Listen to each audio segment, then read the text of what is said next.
My son auctioned me off at his gala. $1 for my boring mother. He laughed, until a stranger offered $1,000,000. I was always a simple, discreet woman, and I took pride in having raised my son with all love and sacrifice. When he was chosen as the representative of his class at a charity gala, I thought it would be a special moment. But in front of hundreds of people, he made a joke that tore my heart apart. He auctioned me off as if I were a worthless object. In that instant I felt humiliated, invisible. Until a stranger raised his hand and changed everything. What started as the most embarrassing night of my life turned into a turning point. An unexpected journey of discoveries, new beginnings, and inner strength. Today, I look back and see that I was not diminished. I was pushed out of a role that never fit me. I'm happy to have you here. Follow my story until the end and comment on the city where you are watching from so I can see how far my story has reached. The day started like so many others. The lukewarm coffee in the chipped mug, the cold breeze on the way to work, and the constant pain that chemotherapy left as a reminder in my bones. At the company, I forced a smile, trying to look whole. My body was giving in little by little, but I still kept my focus on the spreadsheets and the muffled sound of the keyboard. Until at the end of the workday, Alan, my husband's best friend, appeared at my office door. His expression was heavy, as if he had been carrying a weight for a long time. He asked to talk, and by instinct I felt that something was about to collapse. We sat in the company's external garden, where few people went at that hour. With a choked voice he shot, "Grace, forgive me, but he is with your best friend."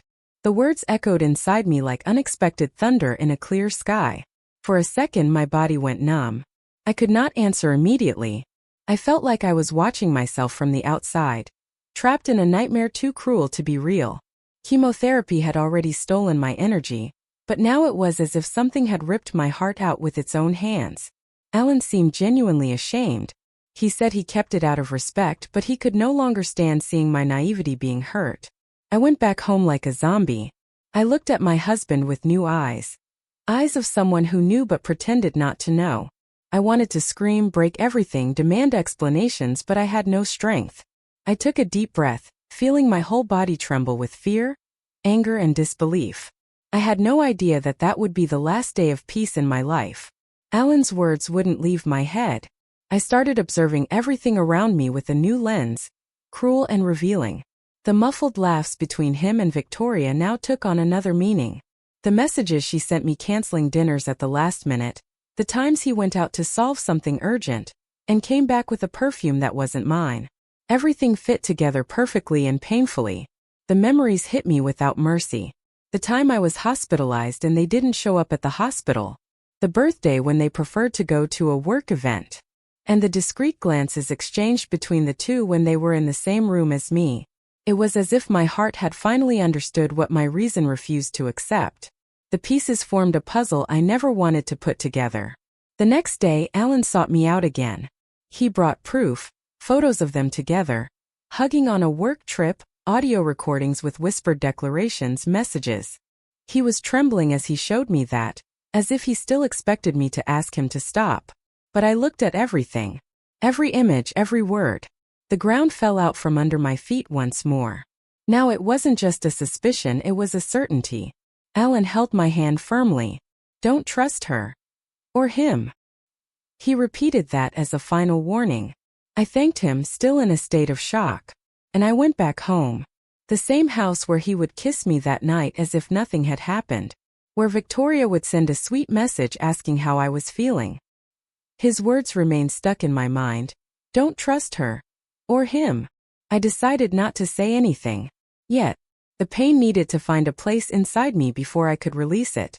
I started observing in silence him, her, everything around me. The gestures that previously went unnoticed now cut me like small blades. But I smiled. I went through my routine as always. No one could see the volcano forming inside my chest. I started studying the schedules, the patterns, which days he arrived later. When Victoria invented excuses not to meet me, everything was connected. And the more I observed, the clearer the betrayal became. But I did not act. Not yet. I needed something more. I needed to be cold, precise. The survival instinct spoke louder. In front of others, I continued being the patient wife and the understanding friend. I accepted invitations, laughed at jokes, pretended to be fine. But inside me, something had broken.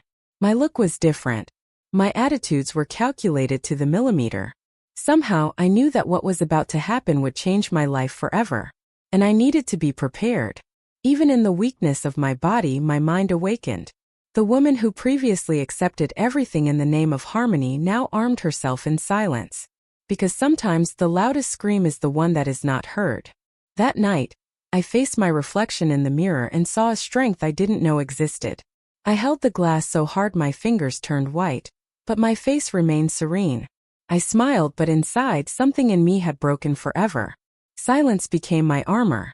I didn't say a single word, even when the urge to confront them burned inside me. Instead, I dove into a cold, almost surgical observation. The house became a study scene, their gestures clues left by carelessness. It was as if I were an investigator of my own pain. Every look, every absence, every phrase spoken with hesitation. Everything revealed more than 1,000 confessions. I went on like this for days. At the company, I avoided any contact with Victoria beyond what was necessary. At home, I monitored without showing it. Their silence was different from mine. It was complicit, loaded with guilt and expectation. Mine was a choice, a strategy. And even if it seemed fragile, I knew it was my shield. No one expected me to be strong. This gave me an advantage I never imagined having. Sometimes I thought about running away, grabbing my bag and disappearing. But something inside me, perhaps the little pride I had left, stopped me. I deserved more than this. They needed to know who I was. And they would know when the moment was right. Until then, I would watch everything closely, not with blind anger, but with the precision of someone preparing something bigger. Because pain, when well directed, can become a powerful weapon. Life went on, but I wasn't the same anymore. And the longer the silence stretched, the clearer my decision became. I wouldn't be the type of woman who explodes. I would be the one who plans. And who wins? Sometimes the best answer is the coldest silence. I started noticing the small details. The way he avoided looking me in the eyes. How the hugs became distant, automatic.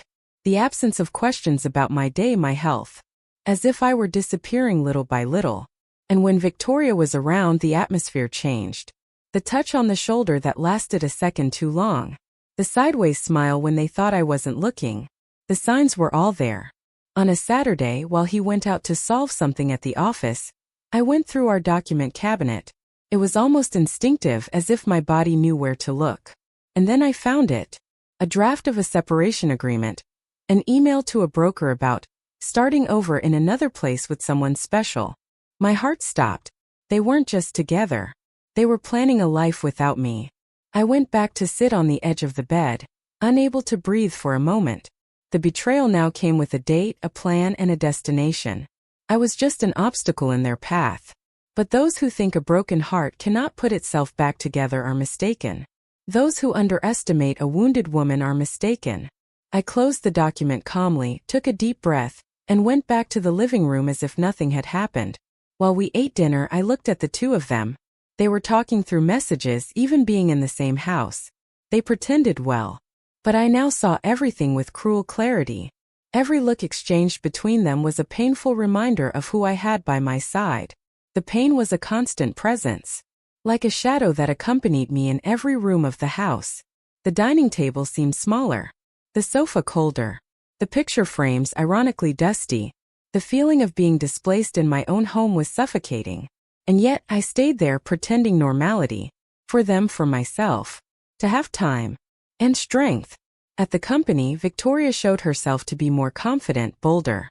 As if the secret shared between her and my husband made her stronger. But I just observed. I knew the game was forming.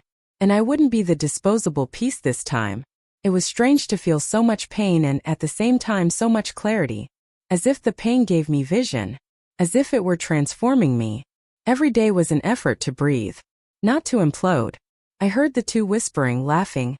Sharing moments that were once mine. The house had become a minefield. And I, a survivor learning to walk on the shards without bleeding. The silence, which was once suffocating, was now strategic. A weight disguised as acceptance. Even in conversations with family, I avoided talking about the situation. I didn't want pity. I wanted justice. I wanted reconstruction. But first I needed to resist. One day at a time. One cold gesture at a time. One swallowed tear at a time.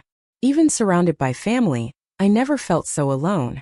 But if they thought I would crumble, they were mistaken. I didn't wait any longer.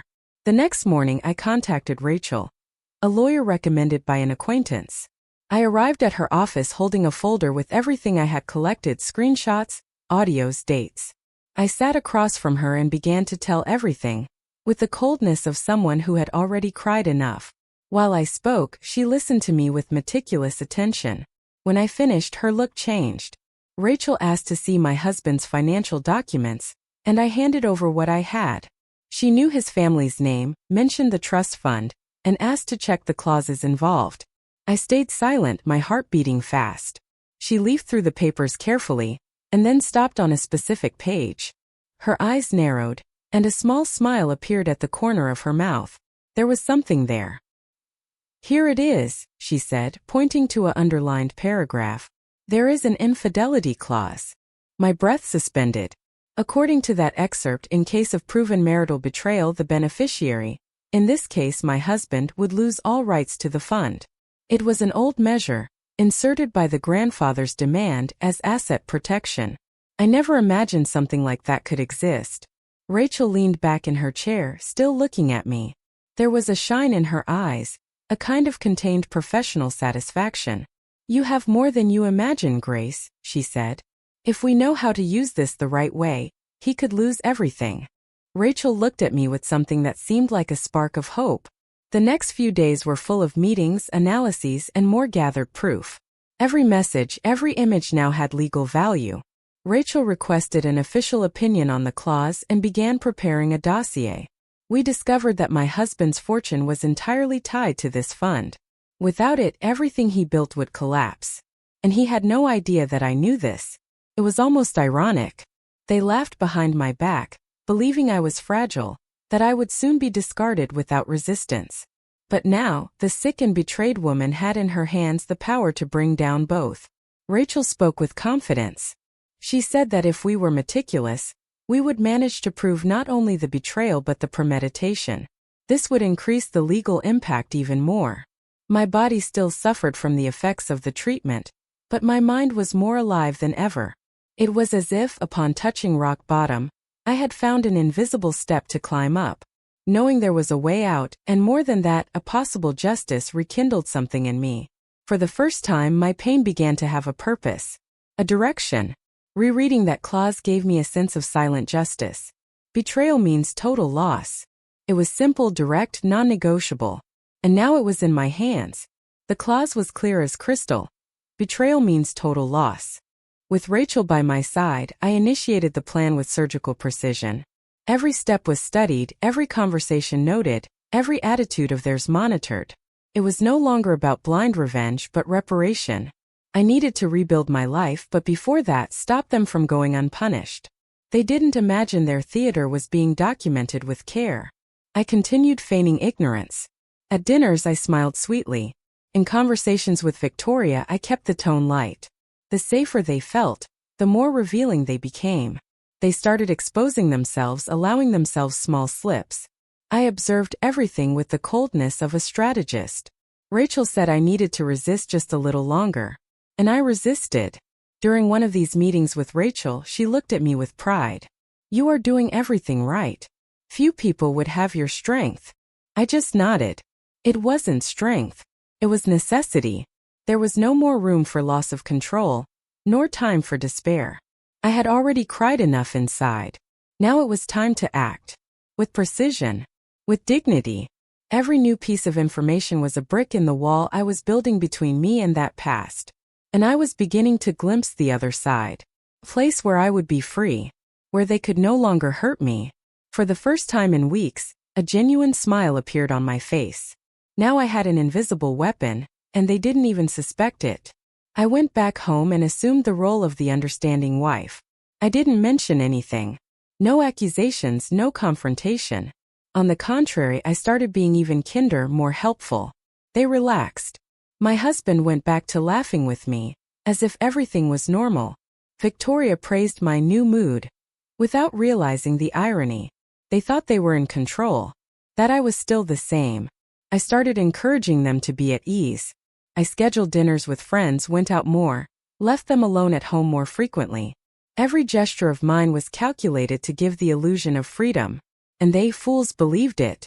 The safer they felt, the more they opened up about what they were hiding. It was like watching two actors who thought the stage was empty. On some nights I heard them laughing together on the balcony. I, in the bedroom with the door ajar, heard everything. It didn't hurt like before anymore. It hurt differently, like a wound that has already started to heal. Because now I knew the end was near. And when it arrived, it would be with force, with truth, with justice. I just needed to continue acting for a little longer. It was almost scary how much they gave themselves away, thinking they were fooling me. But I let them.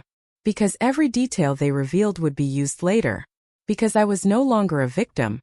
I was the invisible thread pulling the trap. They thought they were deceiving me, but I let them believe it. The request came on an ordinary afternoon. He entered the living room serious and said he wanted to talk. He spoke about following different paths, difficult moments, and decisions that hurt but are necessary. I listened to everything in silence, keeping my gaze calm. Inside, adrenaline pulsed. He offered me an amicable divorce. He said he didn't want to hurt anyone. I smiled slightly and agreed. He seemed relieved by my contained reaction. He said he wanted to resolve everything in the simplest way possible. He brought basic documents with generic clauses. I signed without hesitating. I knew that, behind those ordinary sheets, Rachel had already prepared another version, valid and with all the points that protected us legally.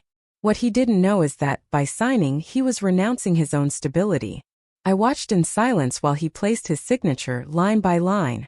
Upon finishing, he let out a long sigh. I found it curious how he didn't realize what he had done. He was so sure I was weak that he didn't even think to read with attention. His confidence was his greatest flaw, and it was on that I leaned to win. I got up from the chair, put away the papers and hugged him lightly. "Everything will be fine," I said. And he believed it. The pen glided with ease, but my heart was firm as steel. 2 days later, I saw them together at the restaurant where we used to celebrate birthdays. Sitting at the same table where one day he held my hand and promised never to hurt me. Now, he laughed with Victoria as if they had already won. They exchanged passionate looks, made toasts. It was the official beginning of their new phase. And I, invisible there on the other side of the hall, just observed. They seemed to exhale confidence. They spoke to the waiter like an old couple, laughed loudly, as if the whole world was in their favor. I imagined what they would say when they learned that what they conquered was nothing more than an illusion. That every step they took was foreseen. That every word exchanged in secret was now part of a complete dossier. Victoria even posted a photo that night. "New beginnings," the caption said. Her smile was wide, his satisfied. I wondered if they felt guilt, or if they were just hypnotized by the comfortable lie they created together. The most curious thing is that, at that moment, I didn't feel anger anymore. I felt power. A serene, silent, transforming power. I got up from the chair and left without being noticed. The game was underway. But the difference is that now I dictated the rules. They hugged as if they had already won. Little did they know they were celebrating their own ruin. My son Ethan entered the room with eyes full of questions. He had been restless for days, noticing the tension in the air, the rehearsed silences, the looks we avoided. He sat on the edge of the bed and said firmly, "Mom, what is happening?" I couldn't lie anymore. I took a deep breath and told him everything, from the betrayal to the plan in progress. His expression changed with every word. He stayed silent for a while, trying to process everything. I watched him with a tight heart, fearing he would turn against me, that he would blame the wrong side. But no. His eyes filled with tears and he just said, "Why didn't anyone tell me this before?" I hugged him tightly. It was as if in that moment he had stopped being a boy and became my ally. I told him about the clause, about the documents, about what every step I took in silence meant. Ethan held my hand. "I'm with you, Mom. Until the end." That phrase gave me more strength than any strategy. He promised he would remain discreet but attentive. For the first time in months, I felt I wasn't alone in this battle anymore. He was blood of my blood. And he was with me. When he left the room still in shock, I realized how much the truth liberates, even when it hurts. Seeing my son with a broken heart choose to stay by my side was the confirmation that I couldn't back down. Justice was necessary, and now it was also familiar. He turned pale as if a whole world had collapsed. 2 days later, I received an unexpected message. It was from a woman named Laura Brooks. The last name caught my attention. It was the same as Victoria's, and it really was her younger sister. We scheduled a meeting at a discreet cafe.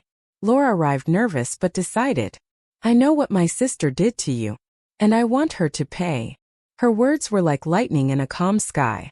Laura said she never approved of Victoria's behavior, that she had seen her destroy friendships and manipulate situations with coldness. She said that, upon discovering the affair with my husband, she tried to intervene but was ignored. She always took pleasure in winning at the expense of others. Then with trembling hands she took a flash drive out of her purse. "Here are audios, photos, and emails. It's more than you imagine." I thanked her in silence, taken by a mixture of gratitude and indignation. Laura asked only not to be exposed. "I don't want anything in return. Just justice." She knew about the trust fund. She knew Victoria approached my husband with hidden intentions. "You need to know what she did. And it's not just with you." That echoed inside me like a final alarm before the storm. I went back home with trembling hands but a firm spirit. I opened the files on the computer and saw everything. Conversations between the two where they mocked me, plans to push Ethan away, even an attempt at fraud at work. That was no longer just emotional betrayal, it was a conspiracy. You need to know what she did. And it's not just with you. With everything in hand, I sat with Rachel and we started organizing the dossier. There were more than 60 documents including proof of betrayal, financial manipulation, and emotional disrespect. Each item was a piece that, united with the others, formed the complete picture of the destruction they planned. Rachel was impressed with the precision of our collection. "This here is worth gold," she said. We added the new files, categorized the contents, and started assembling a timeline of events. Ethan helped us with dates, memories, old messages. Laura sent discreet updates, always careful. The web of lies that Victoria and my husband had created was unraveling with the weight of the evidence. And I didn't feel anger, I felt purpose. Rachel engaged a legal analyst to ensure all data was legally supported. "We are close, Grace. Very close." The feeling was strange. It still hurt, but now it was productive. I was transforming pain into strategy, trauma into a tool, silence into ammunition. For the first time, it was I who had control of the narrative. I looked at the nearly ready dossier and felt a silent pride. Not for getting revenge, but for having resisted long enough to turn the game around. Every file there represented a part of me that refused to be silenced. My mind worked like never before, every detail in its place. The storm was coming, and I would be the calm eye in the center. The invitation was sent with subtlety. A family lunch to close a cycle. They didn't suspect. They arrived on time, smiling. I chose a discreet restaurant with a reserved room. Ethan and Rachel were already positioned at strategic points. When they entered, I stood up and greeted them with kindness.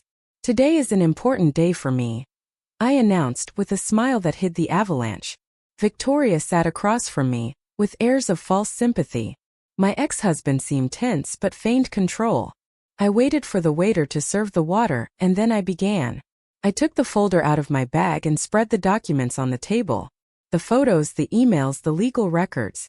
"Do you recognize this?" I asked with a firm voice. They looked at each other, pale. I continued. "Today isn't about new beginnings. It's about truths." Rachel entered and introduced herself as my lawyer. She showed the trust fund clause, explained the consequences. She read every point out loud in front of the witnesses. Victoria tried to laugh, but her hand was shaking. My ex tried to interrupt, but Rachel was relentless. The whole room fell silent as the last document was stamped. That sealed their fate. And my freedom. The waiter returned to the room and stopped before the tension. Rachel just said, "We are finishing." And I looked at the two, feeling something that wasn't revenge, it was peace. The sound of the stamp echoed like a definitive sentence. Their reaction was immediate and desperate. He stood up, tried to grab the documents, claim falsehood. Victoria accompanied him, but her mask had already fallen. "This won't stay like this," he shouted. Rachel kept her calm. "Yes, it will. Justice has been done, and the terms were respected." Ethan in the background just observed. His eyes said everything. He now saw the two as they really were.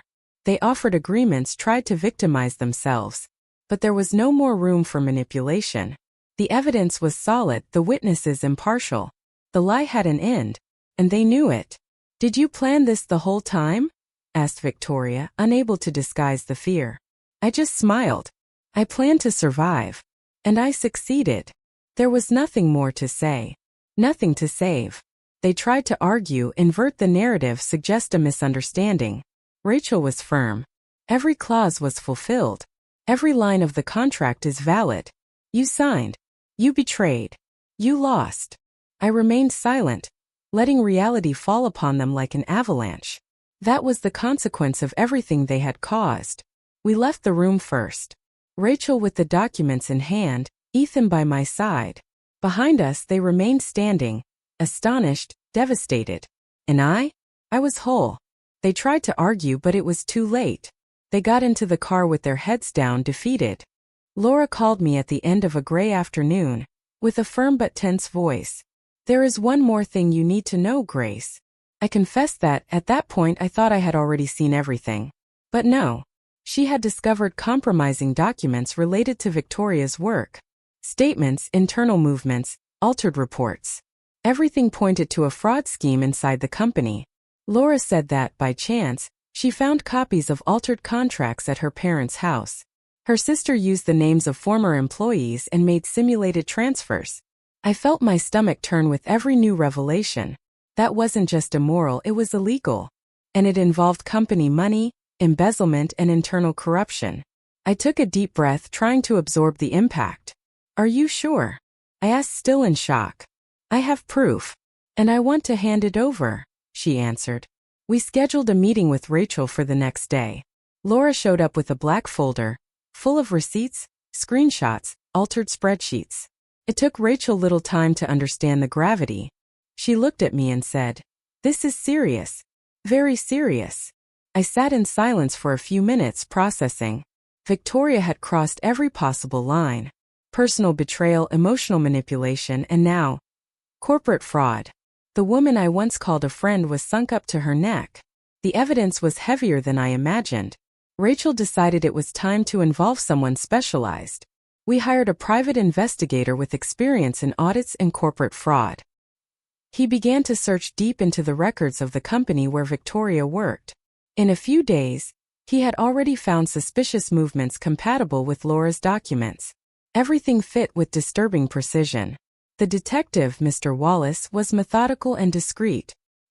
He came to my house one night with a preliminary report. Upon sitting in the living room, his first sentence was direct. "Grace, what we have here isn't just misconduct. It is a crime." The words froze the room. The scheme included the creation of phantom accounts, budget alterations, and even manipulation of performance reports. It was a labyrinth of lies. Every new discovery made the situation more grave. Wallace showed that the indications were sufficient to trigger a formal investigation. The company could be held responsible, but the evidence made clear who the mind behind it was: Victoria. She didn't act alone, but she was the main organizer. This changed everything. Now the problem was bigger than us. Rachel activated contacts in the company's legal department. The documents began to circulate discreetly among directors and board members. In a few hours, internal tension began to grow. Victoria's mask was about to fall. "And not just in my world. This won't stay only in the civil sphere," said the detective. The next morning, I received a call from the company. They wanted to schedule an emergency meeting. Rachel went with me, and Ethan insisted on accompanying us. Arriving there, the atmosphere was one of total discomfort. Directors gathered, tense looks, papers on the table. The chairman of the board thanked us for bringing the evidence and announced that internal measures would begin immediately. Victoria was called to the room a few minutes later. She entered smiling, confident as always. But seeing the faces of those present and the documents in front was enough for her demeanor to change. The arrogance she always displayed evaporated in the blink of an eye. She tried to deny, tried to change the subject, but the proof was irrefutable. What was once charm turned into visible nervousness. The chairman asked her to hand over her badge and leave the room. A security guard accompanied her to the exit. Victoria didn't even look at me. I observed her with a strange compassion, not for her, but for who I was one day trusting blindly in her. Everything was crumbling. And this time by her own merits. There was no way to escape anymore. Rachel squeezed my arm firmly. This was just the beginning, Grace. Really was. The internal process would be just the first step.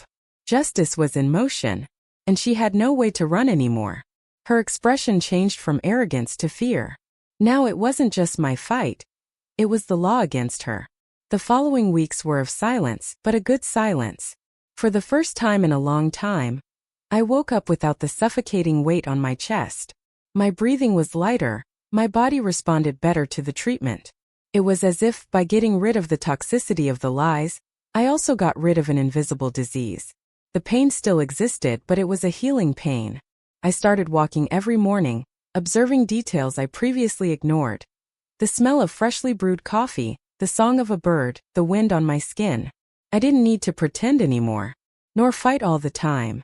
Tranquility took the place of despair. My skin looked more alive, my gaze firmer. I was a woman in reconstruction, a woman who survived. I went back to laughing with Ethan. Our lunches became moments of complicity. He told me about college, about plans for the future. Sometimes he surprised me with a flower on the table or a loving note.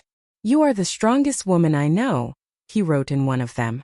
I kept that like a trophy, not for the strength he saw in me, but for the new chance our relationship was living.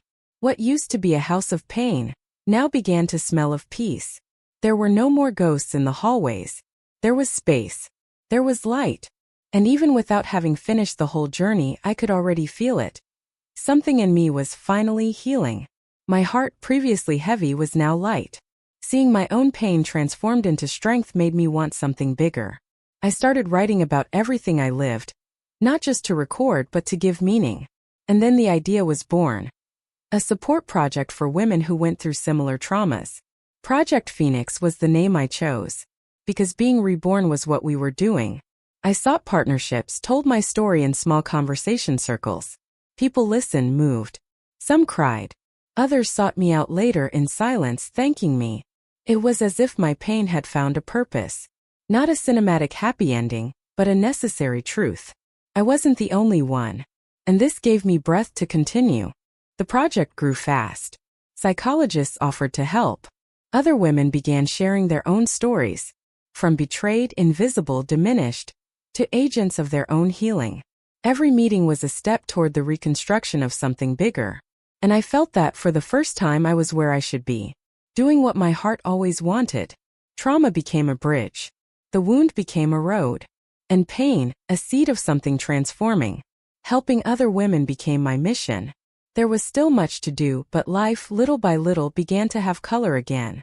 I looked at myself in the mirror and saw a whole woman. Not perfect, not invincible, but real, resistant, awake. My smile was becoming genuine again. My body responded to the treatment with more energy. The wrinkles of suffering began to give way to marks of overcoming. I went back to listening to music in the morning, to organizing the house with pleasure, to taking care of myself with affection. Not because I expected a new love or external approval, but because finally I loved myself enough for that. Complete justice had not yet been achieved, but my inner peace, yes. And that was enough for now. Breathing wasn't an effort anymore. It was a privilege. Every small conquest tasted like a new beginning. Every step, an intimate victory. It still remained to face the last chapters of that story, but something in me had already been resolved. And this made me go on with courage and faith. I took a deep breath as if I finally had space to live. But I knew, the final battle was still to come. The trial date was set for a clear Monday morning. I prepared myself calmly, put on my favorite outfit, and tied my hair back firmly. Upon entering the court, I saw curious faces, discreet journalists, and looks I preferred not to decipher. But I wasn't intimidated. I walked to my place and sat, feeling the weight of the truth pulsing in my chest. I was called to testify right at the beginning. Rachel held my hand for an instant before I went up to the stand. When I stood before the judge and the jurors, I took a deep breath and looked directly forward. They wanted to understand what had happened, the details of the scam, the emotional marks. And I told everything with firmness and without hesitation. Without tears but with soul. I told about the days of silence, about the documents, about the laughs exchanged behind my back. I told about the effects of this on my health, on my son, on my life. Every word was a release. Not of anger but of history. The judge listened to me with attention. Victoria avoided me with her eyes, while my ex-husband kept his head down. The truth spoken out loud weighed in the air. I didn't tremble. I didn't cry. And when I finished, the silence was absolute. For the first time I felt that the world was hearing my version, and that it mattered. Everyone wanted to hear what I had to say. In the hearing's recess, Victoria approached me. With that rehearsed smile she used when she wanted to convince someone. Grace. We don't need to take this to the end. We can talk. It was as if nothing had happened, as if she could still bend me with sweet words. But I wasn't that woman who believed in false bonds anymore. I looked into her eyes and saw disguised desperation. You always knew how to manipulate people, Victoria. But it won't work with me. She tried to laugh, minimize. Said that everything was nothing more than hurt feelings. And that I was going too far. I just stood up with calm posture and said the phrase that marked that day. Not anymore. The voice came out firm, clear, like I myself had never heard before. The company's lawyers were also there, attentive. They knew there was more at stake than a personal drama. It was about ethics, trust, justice. And now there was no doubt about who was on the right side. I wasn't afraid to assert myself anymore. I learned that sometimes it is necessary to break the silence to save yourself and others too. I went back to my seat without looking back. The old Grace would have hesitated, would have tried to keep the peace at any cost. But that woman didn't exist anymore. In her place there was someone who knew exactly her worth. Not anymore, I said, feeling my voice firm. The sentence was announced the next day. Victoria was formally convicted of fraud, corporate misconduct, and moral damages. The company initiated an independent lawsuit against her, and all her accounts were blocked. My ex-husband lost the right to the trust fund and, with that, his social influence evaporated. Friends abandoned him, contracts were cancelled, and his image shattered. He tried to contact me days later, but I didn't answer. There was nothing more he could say that would bring me anything beyond the past. Victoria, on the other hand, tried until the last moment to reverse the situation. But the facts were incontestable. There was nowhere to run. And for the first time she found herself forced to retreat. Without excuses, without ironies, without exits. In court she looked around in search of support. No one answered her. She walked to the exit in silence with heavy steps, eyes down. It was the end of an era. A painful cycle that finally was closing. Rachel looked at me with pride. Ethan hugged me tightly. And I felt that the ground beneath my feet was finally firm again. Watching the fall of someone who destroyed you could be pleasurable. But for me it was just liberating. There was no more joy in someone else's pain, only relief for the end. She retreated without words for the first time. And so she left my life once and for all.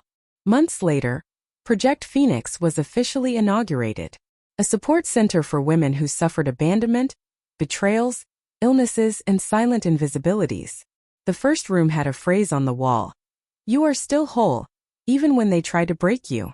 We received support from psychologists, therapists, and even companies willing to finance initiatives for welcoming and reintegration.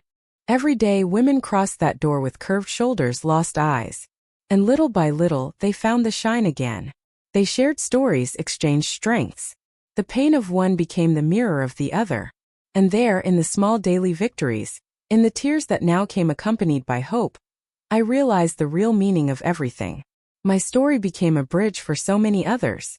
Walking through the corridors of the center, I felt a peace I had never experienced before. The sound of smiles, of reports, of unburdening, was music to me. The music that replaced the heavy silences of the past. I created a space so others wouldn't need to face alone what I faced. And with that, I healed parts of mine I didn't even know were wounded. My steps, previously faltering, were now firm. Because I didn't walk alone anymore. I walked alongside voices that, like mine, refused to be silenced. The sound of their voices was the music I needed. In one of the conversation circles, a woman stood up with teary eyes. She told how she had been betrayed while fighting a disease. Her eyes met mine and I knew she was reliving what I lived. At the end of the meeting, she hugged me tight and whispered, "You saved me without knowing." Those words echoed stronger than any award. It was for this that Project Phoenix existed. For these women. For those who were discarded, silenced, ignored. Now their stories found a voice, formed support. And looking at each one of them, I realized my suffering was not in vain. It served as a lighthouse, as a bridge, as a shelter. And above all, as a purpose. I started seeing my journey from another angle. Not as a tragedy, but as a transformation. What hurt me also molded me. What wounded me also strengthened me. And seeing that woman smiling with her eyes for the first time in years, I understood that my mission was being fulfilled. I didn't need big speeches to understand. Something much bigger than me was happening. And it all started with my pain. Her eyes had the same pain I once felt. With my body stronger and exams increasingly positive, I started to write a book. A real, raw, sincere account. Not to sell copies, but to eternalize the truth. I sat every day in front of the computer and let the words flow. I revisited difficult moments, cried, paused, but continued. Because telling my story was part of my healing process. Every chapter was a piece of me that I put on paper with more lightness. The pain was still there, but now organized, understood, overcome. Rachel supported me. Ethan reviewed the excerpts and cried in silence. "The world needs to read this, Mom," he said. And I believed. For the first time, I really believed in my voice. The book became a new beginning inside the end. A starting point for other women to understand that they are not alone. Writing was like talking to my version of the past, saying, "You did it." And with every written word, something in me rebuilt itself, lit up, freed itself. One morning, upon finishing the last paragraph, I closed the laptop calmly. And I breathed as if everything had made sense. I closed my eyes for an instant in complete peace. My story had ended, but theirs was just beginning. Now I am curious about you who heard my story. What would you do if you were in my place? Have you gone through something similar? Support the channel, subscribe, like, comment, and share this video. I am leaving on the end screen another story that you will also like, and it will definitely surprise you. Thank you for watching. See you in the next video.